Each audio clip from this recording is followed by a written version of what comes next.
پاکستان کے national media پر بات ہو رہی ہے اور یہ کہا جا رہا ہے کہ یہ لبیک جو ہے یہ ایک انتہا پسند ہے جماعت اور اس کو سیاسی جماعتوں کے ساتھ نہیں ملانا چاہیے. بڑے بڑے ہمارے لبرل دانشور دو ساتھی, میں نام کسی کا نہیں لیتا, ان کا حق ہے, ان کا رائٹ ہے جو وہ بات کر رہے ہیں, لیکن میں کچھ آج چیزیں دکھانا چاہتا ہوں جس سے ان کو یہ اندازہ ہو کہ معاملہ جس طرح سے وہ پیش کر رہے ہیں وہ ٹھیک نہیں ہے. وہ آپ ایک ایسا رخ پیش کرنے کی کوشش کر رہے ہیں جو حقائق پر مبنی نہیں ہے.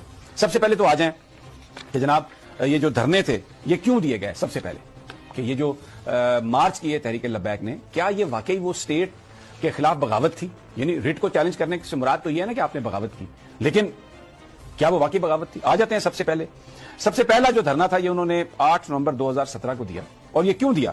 یہ اس لیے دیا تھا کہ جو قومی اسمبلی کے اندر جو نامینیشن جو پیپرز ہیں اس میں جو کچھ سیکشن ہٹا دیے گئے تھے جن کا تعلق ختم نبوت سے تھا, اور یہ ڈیمانڈ تھی تحریک لبیک کی کہ وہ جو قانون میں آپ نے تبدیلی کی ہے رات کی تاریکی میں چوری چھپے, جس کو بعد میں یہ کہا گیا کہ جناب یہ ایک ٹائپ کی مسٹیک ہو گئی تھی, وہ ٹائپ کی مسٹیک نہیں تھی.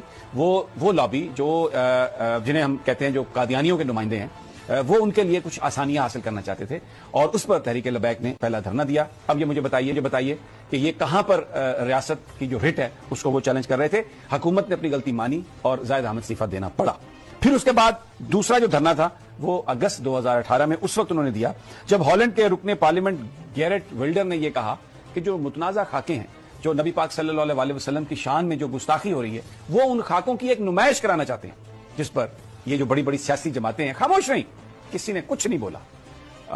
تحریک لبیک نے اس پر دھرنا دیا, اس پر حکومت کو مجبور کیا, اور وزیر خارجہ شاہ محمود قریشی نے ہالینڈ کے سفیر سے بھی ملاقات کی, اور بالآخر وہ جو متنازع خاکوں کی نمائش تھی ہالینڈ نے اس کو منسوخ کیا. اب یہ مجھے بتائیے یہ پاکستان کی ریاست یا اس کی جو رٹ ہے کیا یہ اس کو چیلنج کرنے کے مترادف ہے؟ آ جائیے, اب آگے آ جائے. تیسری بات جو دھرنا تھا 2018 میں, وہ آسیہ بی بی کو جب رہائی دی گئی سپریم کورٹ کے ایک حکم کے تحت, ایک فیصلے کے تحت, تو دھرنا دیا تحریک لبیک نے کہ حکومت اس کی ریویو پٹیشن میں جائے اور آسیہ کو رہا نہ کیا جائے. اور جب حکومت نے اس بات کی یقین دہانی کرا دی کہ حکومت ریویو پٹیشن میں جا رہی ہے, وہ دھرنا ختم ہو گیا. اب یہ کیا احتجاج تھا؟ ایک قانونی آپشن جو پاکستان کے قانون میں ہے, حکومت سے یہ کہا جا رہا تھا کہ آپ اس آپشن کو استعمال کریں.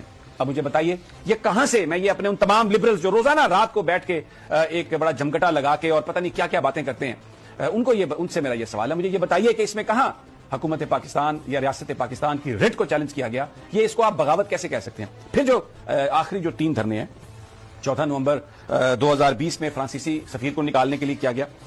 اس کا شروع میں تو مطالبہ تھا کہ فرانسیسی سفیر کو نکالیں, لیکن گورنمنٹ نے ایگریمنٹ کیا اور یہ طے کیا کہ ہم اس کو قومی اسمبلی میں پیش کریں گے.